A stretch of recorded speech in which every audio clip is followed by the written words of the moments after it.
Let me take that to Ambassador Mukherjee. Ambassador Mukherjee, despite these reports, and one wonders how they came in the first place, despite various other maps that have disproven these reports. What do you make of India's decision on the issue of Russian imports going ahead? Right now, no change, as our sources are telling us. Is that a policy that is likely to continue according to you, despite these pressure tactics from the US? As Professor Nalapat correctly pointed out, India will continue to act in its own national interest in a calm, dignified, and statesmanlike manner.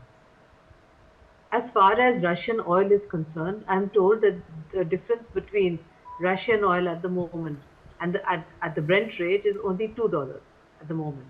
So the price difference is minimal. At the same time, our oil companies have not taken any decision not to discontinue buying Russian oil for the very simple reason that there is huge demand for the Russian oil that we buy and that we process in our refineries, and which is purchased mainly by the West, including by some outlets that then send it to the United States. So the point here is that what we are doing is perfectly legal.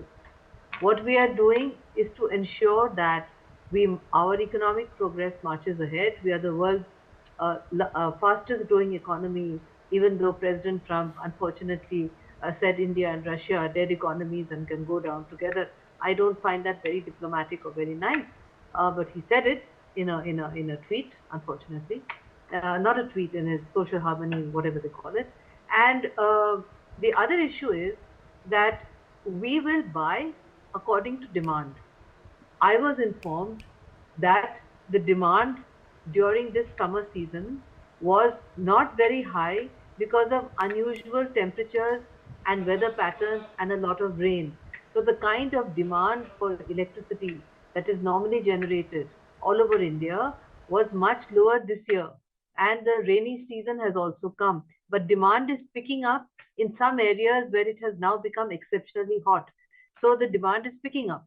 Under those circumstances, the oil companies will purchase at the optimal rate and in accordance with India's national interest. No decision has been taken to discontinue Russian oil at all. At the same time, for instance, there is a lot of talk that we are not going to buy the F-35, which is far too expensive and which apparently military experts feel is not conducive to Indian conditions. We are looking positively at buying Russian fighter planes, but we are looking positively at buying other US defense acquisitions which suit our present military conditions. So we will continue to do that. And as far as President Trump is concerned, I agree with Professor Nalapat that, and I will add another point. Yes, a lot of people say that he does this because he wants to pressure, he wants to blackmail, he wants to coerce, etc. Those tactics may work with some countries. They don't work very well with India because of our long history of being colonized, our sensitivity to foreign pressure, the fact that we are a democracy, the fact that the opposition and the media watch every step, and rightly so, of what the government is doing, etc. But there are also those who say that he's also doing it to divert attention from the growing scandal about its time. And that is something that is annoying his MAGA base. His MAGA base will also get extremely annoyed if a lot of Indian products which have presently been exempted, like pharma, get included.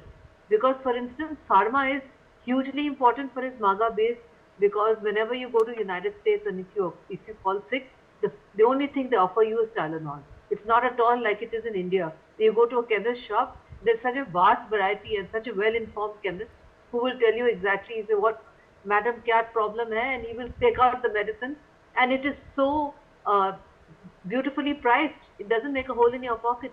And the same thing is true in United States, where I've lived for 3 years in New York City.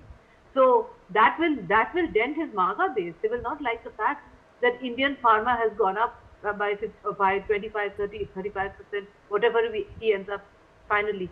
That's why for the moment I was amused to find he's exempted pharma. That shows, as Professor Nalapat says, he's actually a very smart guy. He knows what's going to hurt him. So I think we have to see this through quietly and calmly, like the way we're doing. And according to The Economist, and we have two more on our panel, I was told yesterday that if he does what he threatens, it will chop off 0.5% of our GDP. Today I read it will chop off 0.2% of our GDP, which means that instead of growing at 6.5%, we will grow at either 6% or at 6.03%, depending on what The Economist finally come up with. Those are the figures I read from my friends who are economists.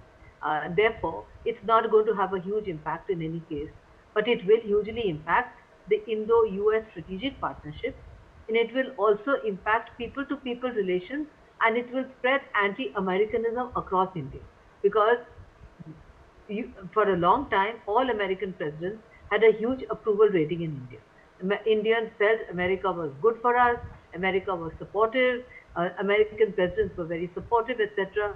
He is spoiling that with this barrage of tweets, which usually come around 2 a.m. from Washington, which makes me feel that maybe he spends the whole night just sending these messages directed at us and others.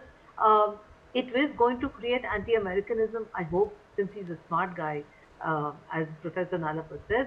I hope he's aware that he is unnecessarily creating anti-Americanism, which will impact India's foreign policy, which after all is dictated by the people, because we are a democracy, we are not a dictatorship. We can't decide policy according to the whims and fancies of a dictator. We have to go with the flow.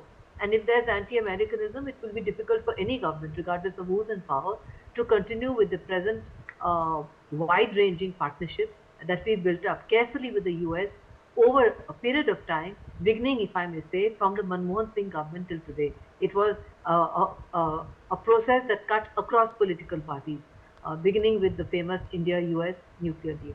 Uday.